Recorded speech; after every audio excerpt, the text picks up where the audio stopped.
જય હિન્દ મિત્રો, હું મિલન વરિયા. આપણી આ ચેનલ લર્ન ટુડે લીડ ટુમોરોમાં તમારા બધાનું હાર્દિક સ્વાગત છે. તો આપણે વાત કરતા હતા ભારતની બંધારણની, અને એમાં ઓલરેડી આપણે અગાઉ 8 ચેપ્ટર છે કમ્પ્લીટ કર્યા હતા. અને ચેપ્ટર નંબર 9 જે 9મા નંબરનું ચેપ્ટર છે એની કંઈક શરૂઆત કરી દીધી હતી, અને એમાં ઓલરેડી એક લેક્ચર થઈ ચૂક્યો હતો. તો આજે આપણે જોઈએ તો એમાં ઓલરેડી આપણે એક લેક્ચર જોયું હતું ને એમાં અનુચ્છેદ 1 અને 2 ની કંઈક વાત કરી હતી. તો આજે આ ચેપ્ટર 9 છે, બરોબર, ભાગ 1 ચેપ્ટર 9, અને એમાં આપણે જોશું કે એમાંનો બીજો લેક્ચર છે, અને એમાં અનુચ્છેદ 3 અને 4 ની કંઈક વાત કરશું, બરોબર. હવે આપણે વાત કરીએ અનુચ્છેદ 3 ની, બરોબર. આપણે 1 અને 2 માં જોયું હતું. અનુચ્છેદ 1 માં જોયું હતું કે ભારત છે એ રાજ્યોનો બનેલો સંઘ છે, બરોબર. બહુ બધા રાજ્યો ભેગા કરી અને એક સંઘ બને છે, અર્થાત એ ઇન્ડિયા છે, બરોબર. એવી કંઈક વાત કરી હતી.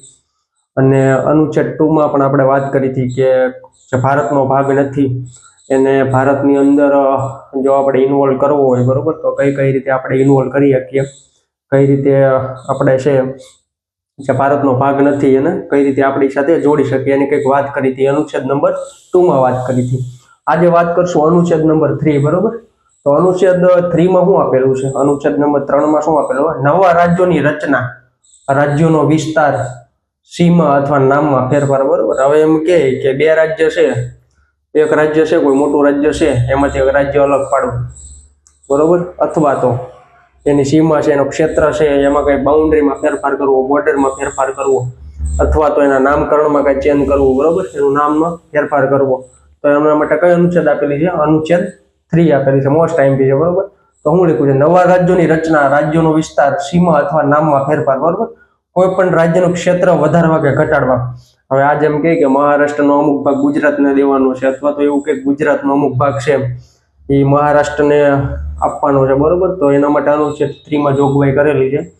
એક રાજ્યના 2 ભાગ કે 2 રાજ્યોનો એક ભાગ, બરોબર. હવે નાના 2 રાજ્યો હોય એને કમ્બાઈન પણ કરી શકે, અથવા તો, બરોબર, હમણાં જે તેલંગાણા એની કંઈક વાત કરીએ આપણે, તો એ રાજ્ય છૂટું પડેલું છે. કોઈને કોઈ રાજ્ય છે એ એક રાજ્યમાંથી બીજું રાજ્ય છૂટું પાડીએ, અને આપણે ટોટલ અત્યારે કેટલા રાજ્ય છે? 28 રાજ્ય છે, બરોબર. અને યુટી કેટલા છે? 8 યુટી છે, યુનિયન ટેરેટરી, કેન્દ્ર શાસિત પ્રદેશ, બરોબર. તો એના માટે અનુચ્છેદ 3 ની વાત કરેલી છે. પછી આપણે આગળ વાત કરીએ કે કોઈ પ્રદેશને કોઈ રાજ્ય સાથે જોડવું. હવે આજે આપણે એમ કહીએ કે આ પ્રદેશ છે એ ગુજરાત સાથે જોડવાનો છે, અથવા તો એમ કહીએ કે આ પ્રદેશ છે એ કોઈ બીજા રાજ્ય સાથે, તમિલનાડુ સાથે જોડવાનો છે, અથવા તો મહારાષ્ટ્ર સાથે જોડવાનો છે, એ વાત કરીએ તો એ કઈ અનુચ્છેદ અંતર્ગત આવશે? અનુચ્છેદ 3 ની અંતર્ગત આવશે. પછી આપણે આગળ વાત કરીએ કે આની આખી પ્રોસેસ કઈ રીતે છે? રાજ્યનું નામ બદલવું, બરોબર. આ એનો સમાવેશ મોસ્ટ ટાઈમથી છે. અનુચ્છેદ 3 માંથી ઘણીવાર ક્વેશ્ચન આવેલો છે. તો રાજ્યનું નામ બદલવું તો પણ કઈ અનુચ્છેદ આપેલી છે? અનુચ્છેદ 3, બરોબર. હવે આની પ્રોસેસ કઈ રીતે? નવા રાજ્યો છે એની સીમા કે નામમાં ફેરફાર કરવા, 2 ભાગ એક કરવા, બરોબર. કોઈ પ્રદેશને ઇન્વોલ્વ કરવો, બાકાત કરવો, રાજ્યના નામમાં ફેરફાર કરવો. તો એની આખી પ્રોસેસ કઈ રીતે છે? તો રાષ્ટ્રપતિની પૂર્વ મંજૂરી લેવી પડે કે અમે આ રાજ્યમાંથી એક અલગ પ્રદેશ છૂટો પાડીને એને રાજ્ય બનાવવા માંગીએ છીએ. રાષ્ટ્રપતિની પૂર્વ મંજૂરી લેવી પડે, બરોબર. પછી બીજી વાત કરીએ કે સંબંધિત રાજ્યને મોકલવું. હવે જે રાજ્યમાંથી છૂટું પાડવાનું છે એ રાજ્યને મોકલવામાં આવે. ક્યાં? તો કે રાજ્યની વિધાનસભાનો પ્રસ્તાવ પર વિચાર કરે. હવે એ રાજ્યમાં તમે તમારો વિચાર મોકલો, બરોબર. એટલે શું થાય? ત્યાંના વિધાનસભાનો પ્રસ્તાવ પર વિચાર થાય કે આ જે પ્રસ્તાવ આવ્યો છે એની પર એ વિધાનસભા વિચાર કરે, એ વિધાનસભા વિચાર વિમર્શ કરે, અને પછી આગળ વાત આવી. તો એમાં જોઈએ કે વિચાર રાષ્ટ્રપતિ પાસે આવે. હવે આ વિધાનસભા છે એનો પ્રસ્તાવ ગયો, વિધાનસભાને જે પ્રસ્તાવ મળ્યો હતો એની પર વિચાર કરીને એ પ્રસ્તાવ પાછો કોની પાસે જાય? રાષ્ટ્રપતિ પાસે જશે. રાષ્ટ્રપતિ ખરડો સંસદમાં મૂકે. રાષ્ટ્રપતિ પાસે એ પ્રસ્તાવ આવ્યો છે વિધાનસભામાંથી, કોની ક્યાં મૂકે? સંસદમાં મૂકે. અને સંસદમાં બંને ગૃહોમાંથી અલગ અલગ પાસ થઈ જવો જોઈએ, બરોબર.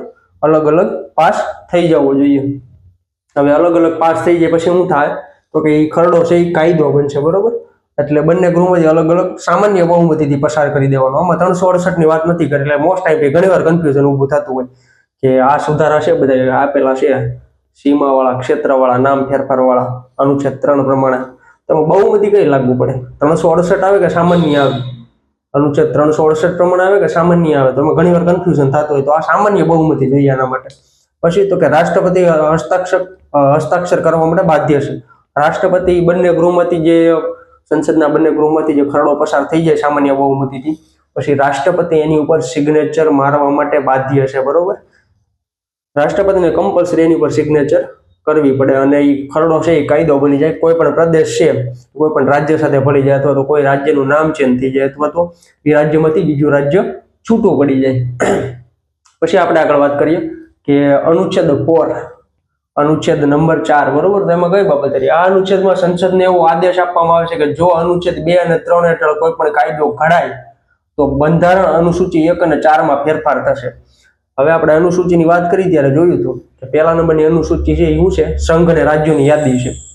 તો અનુચ્છેદ 2 પ્રમાણે કોઈ પણ ભારતનો પ્રદેશ નથી ભારતમાં એડ કરીએ તો, અથવા તો અનુચ્છેદ 3 પ્રમાણે કોઈ પણ સીમા ક્ષેત્ર કે નામમાં ચેન્જ કરો, રાજ્ય બનાવવું, તમે કાંઈ પણ ચેન્જ કરવામાં આવશે તો સંસદને એવો આદેશ આપવામાં આવેલો છે કે અનુસૂચિ 1 અને અનુસૂચિ 4 માં ફેરફાર થશે. હવે અનુસૂચિ 1 છે એ સંઘ અને રાજ્યોની યાદી છે, પણ અનુસૂચિ 4 કઈ છે? તો કે રાજ્યસભામાં રાજ્યોની અને યુટીની જે બેઠકો છે એમાં પણ ચેન્જ થશે, એની વાત કરેલી છે. એમાં પણ ચેન્જ થવો જોઈએ. તો અનુચ્છેદ 4 આ આઈએમપી છે.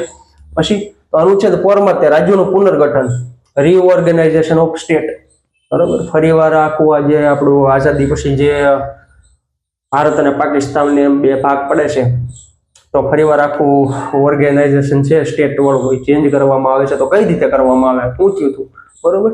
તો એમાં દેશી રજવાડાઓનું એકીકરણ કરવામાં આવે. 1947 માં આઝાદી પછી ભારત અને પાકિસ્તાન એમ બે ભાગ પડ્યા, બરોબર. ભારત અને પાકિસ્તાન એમ બે ભાગલા પડ્યા. દેશી રજવાડાઓને સ્વતંત્રતા આપવામાં આવી કે જેને જ્યાં જોડાવવું હોય ત્યાં જોડાઈ શકે. ભારત સાથે જોડાવવું હોય તો પણ છૂટી, અને પાકિસ્તાન સાથે જોડાવવું તો પણ સ્વતંત્રતા આપવામાં આવી. પછી અથવા તો જો જોડાવવું ન હોય તો સ્વતંત્ર રહી શકે એવી વાત કરવામાં આવી. ત્યારે આપણે 1947 માં જયારે બે દેશ અલગ પડ્યા, બરોબર, ભારતમાંથી પાકિસ્તાન જુદું પડ્યું ત્યારની કંઈક વાત છે એમ. પછી આગળ શું થાય? તો એમાં જોઈએ કે આઝાદી પછી છે એ ભારતનો વિસ્તાર કઈ રીતે હતો? બ્રિટિશ પ્રાંત અને દેશી રજવાડા. બ્રિટિશ પ્રાંતમાં બે વસ્તુ હતી, એક ગવર્નર પ્રાંત, રાજ્યો, બરોબર, ગવર્નર પ્રાંત, રાજ્યો, અને ચીફ કમિશનર પ્રાંત, યુટી, યુનિયન ટેરેટરી, બરોબર, કેન્દ્ર શાસિત પ્રદેશ. પછી આ બાજુ જોઈએ તો દેશી રજવાડા એક સાઈડમાં હતા, બરોબર. કેટલા હતા? 562 રજવાડા હતા. મોસ્ટ ટાઈમ પીછા ઘણી વાર આવી ગયેલું છે. દેશી રજવાડાઓની સંખ્યા આઝાદી પછી કેટલી હતી? 562 જે સંખ્યા છે યાદ રાખવા જેવી છે. તો આ રીતે આઝાદી પછી આપણે કંઈક ભારતનું ઓર્ગેનાઇઝેશન આ રીતે હતું.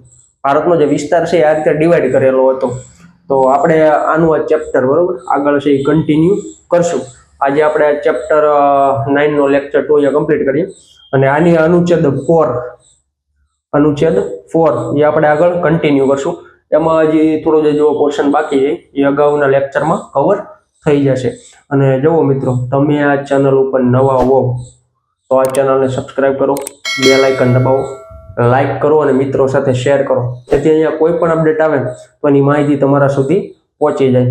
આપણે આખું બંધારણ, ફૂલ્લી બંધારણ, આખું બંધારણ કવર કરવાના છીએ. એમાં કોઈ પણ પોર્શન બાકી નહીં રહેવા દઈએ. જે એક્ઝામને લગતું છે, જે જાણવા જેવી વસ્તુ છે એ બધું આપણે કવર કરી લઈશું. બંધારણ ઉપર જે બધાને ડાઉટ હતો કે બંધારણમાં શરૂઆત ક્યાંથી થાય, બંધારણમાં હું વાંચવું, આઈડિયા જ નથી આવતો, ભાગ કઈ રીતે છે, અનુચ્છેદ કઈ રીતે છે, કોની પાસે કેવા પાવર રહેલા છે, કોની પાસે કેવી શક્તિ છે, કેવી કેવી પ્રોસેસો છે, કેવી કેવી સંવૈધાનિક અને વૈધાનિક સંસ્થાઓ છે, એ બધી વાત આવશે, બરોબર. રાષ્ટ્રપતિ, વડાપ્રધાન, સીએમ, એ બધી વસ્તુ, ગવર્નર, એ બધી વસ્તુ આવી જશે, કવર થઈ જશે. અને એની સિક્વન્સ ક્યાં છે આખા બંધારણમાં, એનો જે ઉલ્લેખ ક્યાં કરેલો છે એ બધી આપણે વાત કવર કરી લઈશું. તો બધાને ઓલ ધ બેસ્ટ, બરોબર. છેક સુધી બન્યા રહેજો. જય હિન્દ, જય ભારત.